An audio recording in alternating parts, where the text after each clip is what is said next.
You thought you were waiting for them, but the silence wasn't about their absence. It was about your becoming. The ache you felt. It wasn't longing for someone else. It was the echo of the self you hadn't met yet.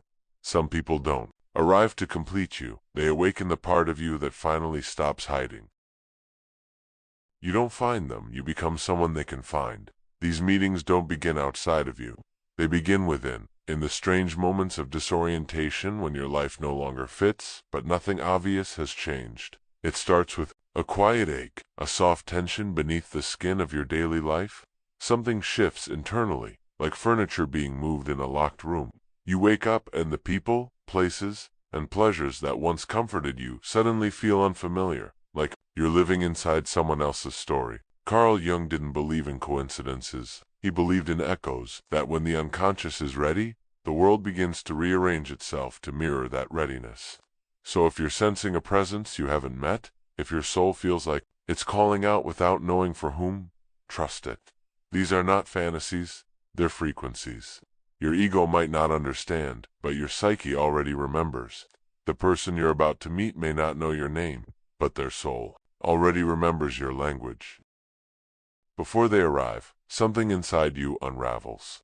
Not with chaos, but with stillness. Not all change announces itself with noise. Some arrive in the form of discontent. You lose interest in things you used to love. You begin to withdraw from conversations that once excited you. You notice a restlessness in places that used to bring you peace. This isn't depression, it's spiritual rearrangement. Carl Jung wrote that transformation doesn't begin with external action. It begins in the shadows, the unconscious. Before someone arrives to walk with you, your inner world must first create the doorway, and that doorway often opens in discomfort. Old memories rise, childhood wounds sting again. You feel oddly nostalgic for something you haven't lived yet. You crave connection but avoid people. You feel like a contradiction. That's because you are. You're shedding the skin of the person who was never meant to meet them. You're becoming someone who can. This is sacred disorientation, a kind of psychic prelude. Your soul, like an instrument, is tuning itself to a melody that hasn't started playing yet, and somewhere, someone is already humming it quietly, unknowingly, as they walk toward you.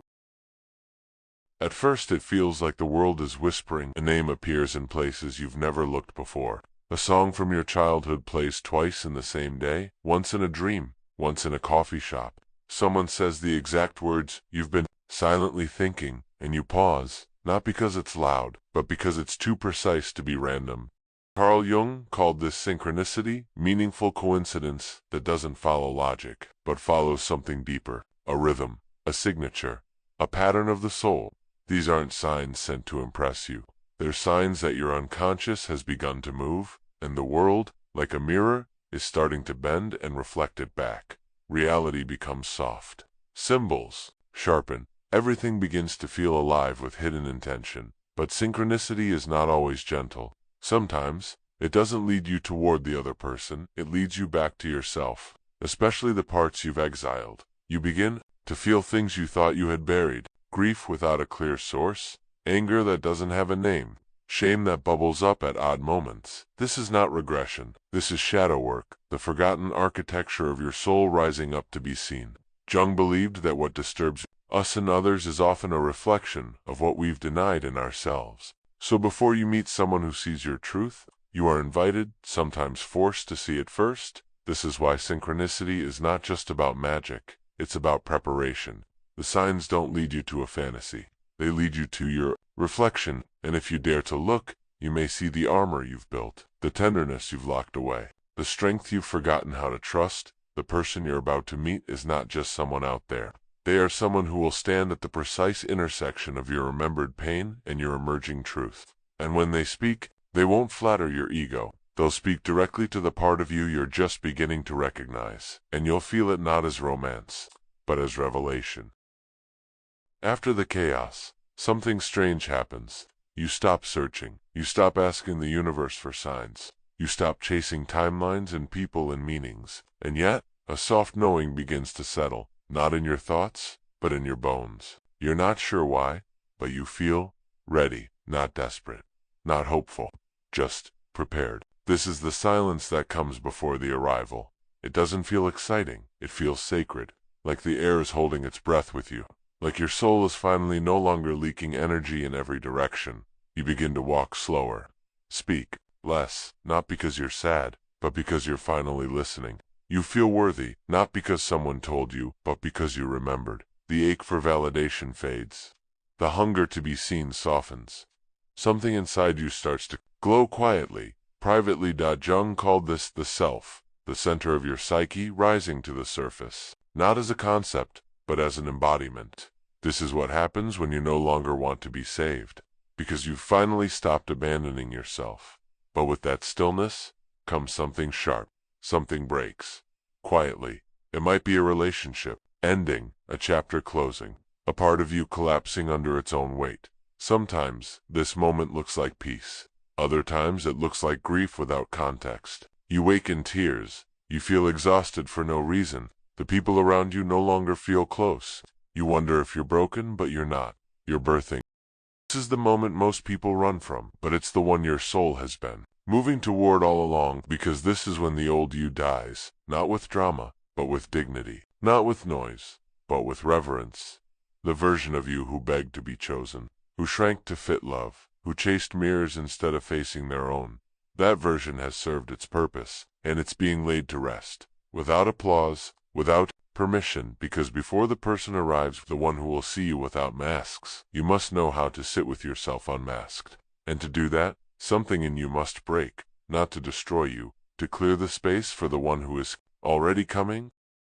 Before you meet them, you meet your fear, not the loud one, the quiet one, the one that lives in your silence, the one you've carried like a second skin since childhood, the one that whispers, "What if I'm never fully seen?" This is the invitation. Not to a romance, but to a reckoning. You find yourself avoiding mirrors. Not because you don't like what you see, but because you sense there's more than you're ready to witness. You crave connection, but flinch when someone gets too close. You long to be understood, but sabotage those who try. You're not confused. You're being cracked open. Jung called this the confrontation with the shadow, the unlit parts of the self that we bury to survive, but must unearth to evolve. You begin to see your patterns, the people you keep attracting, the pain you keep repeating, and it hurts not because it's new, but because you've run from it for so long that now it refuses to be ignored. This is the part where most people quit, where the soul whispers truths the ego doesn't want to hear, where healing doesn't look like progress, it looks like falling apart. You might find yourself crying in the middle of an ordinary day, unable to explain why. You might feel rage surface at the smallest things. You might feel like you're being haunted by your own memory. So that's not regression. That's return. Return to the parts of you that you once had to exile to be loved. Return to the innocence you had to armor over. Return to the sensitivity you were taught to treat as weakness. Because before you can be seen fully, you must stand in front of yourself without flinching. This is the soul's rite of passage, the emotional threshold, the quiet room before the door opens. It doesn't ask for perfection, it asks for presence, and honesty, and the courage to feel what you were never allowed to feel. You're not being punished. You're being purified. The one you're about to meet, the one whose presence will shift everything, cannot come until you've made this crossing. Not because you're unworthy, but because you're still wearing the masks that would block their gaze. Take them off, even if it hurts, especially when it hurts. Because on the other side of this darkness, someone is waiting to meet the version of you who finally came home. And then, without warning, they appear. Not in the form you imagined, not wrapped in romance, not shining like a movie scene, but real, unassuming, familiar in a way that startles you. Like déjà vu laced with quiet inevitability. They may not be your type, they may not even stay, but something in their presence pulls the air out of the room. Not because they complete you, but because they reflect you. The real you, the one you've been building quietly beneath your breakdowns. The one who rose through silence, not applause. You don't fall for them, you remember them, and something inside exhales as if your soul had been holding its breath until this moment. There are no fireworks, just recognition, like a puzzle piece sliding into place in a picture you didn't know was missing. Jung believed that these encounters are not casual. He called them archetypal sacred intersections between two evolving psyches. They don't just trigger love, they activate selfhood. They hold up a mirror, not to who you've been, but to who you're becoming. You find yourself saying things you've never said aloud. You feel seen in a way that doesn't demand performance. Their eyes don't search you, they meet you. And in that meeting, you understand, this is not about possession. It's about permission. Permission to be fully, nakedly, unapologetically you. It's strange, because they don't fix you. They don't save you. But somehow, in their presence, you remember how to breathe deeper, how to speak slower, how to stay, and they don't have to stay forever. That's not the point. Their purpose was never to promise permanence. It was to mark a threshold, a psychic turning point, a gentle but undeniable shift in who you are and what you're no longer willing to forget about yourself. They arrive like a door that opens from the inside, and once it does, you realize you were never waiting for them. You were waiting for the version of you who could finally let them in. Long after they've left the room, or even while they still sit beside you, the real meeting begins. Not with them, but with yourself. You start to speak truths you used to hide, not for their sake, but because you've stopped silencing yourself. You move differently, you breathe deeper. You say no without guilt. You say yes with both feet. It's not because they gave you permission, it's because their presence reminded you that you never needed it. And that's when you realize this was never about them.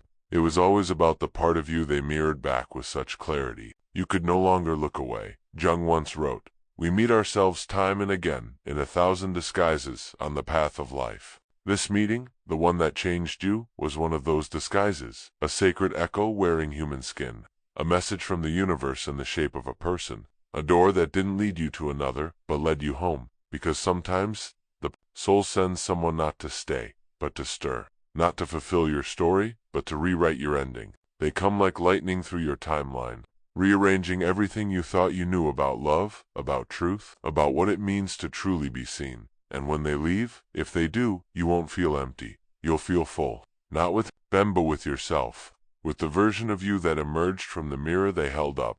With the clarity you could no longer deny. With the courage to now walk alone, not in loneliness, but in presence. This is the alchemy Jung called individuation. The process of becoming whole, and it rarely begins with comfort. It begins with collapse, with signs, with shadows, with silence, and then a knock. Not on your door, but from within. So if someone walks into your life and nothing outside changes, but everything inside does, listen. They are not here to love you like a story. They are here to meet you like a mirror, and in that reflection, your soul finally remembers its own face.